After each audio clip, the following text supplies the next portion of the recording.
Fable came out a year ago for the Xbox, and now that it's on the PC, it gains better graphics and controls that are well suited to the PC, and it also gains this new content called the Lost Chapters, which basically extends the storyline past the point where it originally ended. It was designed by visionary developer Peter Molyneux, who's best known for games like Black and White, where you make the calls. And that's true of Fable as well, because it's this game where you start out as a young lad and eventually become this battle-hardened veteran and can either be good or evil and shades in between. It adds up to several hours of new content, and that's actually quite a bit more on top of what the original Fable had to offer. Since the original Fable storyline was actually pretty short, the addition of the Lost Chapters is very welcome, and it helps make this whole game feel more fleshed out and kind of more epic. When the game first starts out, you get the impression that there's going to be a lot of moral decision-making to be done. It turns out that that's more of kind of an undertone of the game, because the main storyline is quite linear, and regardless of whether you take a good or evil approach, it plays out pretty much the same way. The morality system is interesting because you get to see characters respond to you, whether in delight or in fear and things like that, depending on the reputation you build up over time. But it's all kind of window dressing. It doesn't really have a significant impact on gameplay. You may be inclined to specialize in one of these paths, but the game actually encourages you to master a little of each and just have this hybrid character who can handle every situation by himself.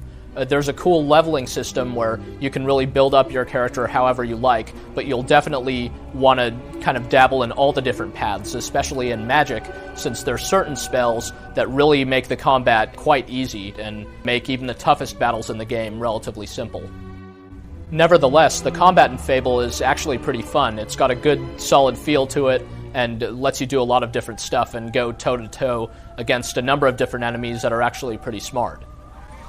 If you wanted to, you could blow through Fable's main storyline in about 10 hours and not get to see a lot of the really interesting optional stuff that's in the game. You could do things like get married, gamble, or trade, and a lot of it is pretty shallow, but it's also pretty neat, especially as you get to see the different characters' reactions to you. A lot of the dialogue is actually pretty funny, so it's great to see just the world of the game act differently depending on your own approach.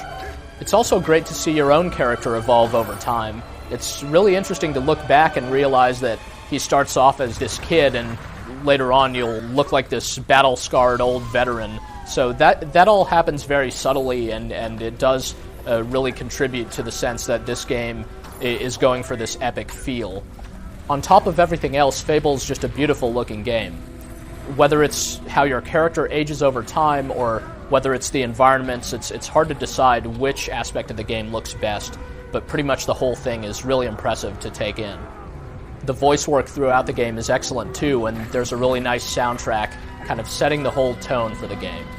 Fable: The Lost Chapters isn't really a full-blown RPG. There's limited interaction between you and the other characters, storyline is pretty short, so it doesn't necessarily have all the depth that you might expect out of a game of this nature.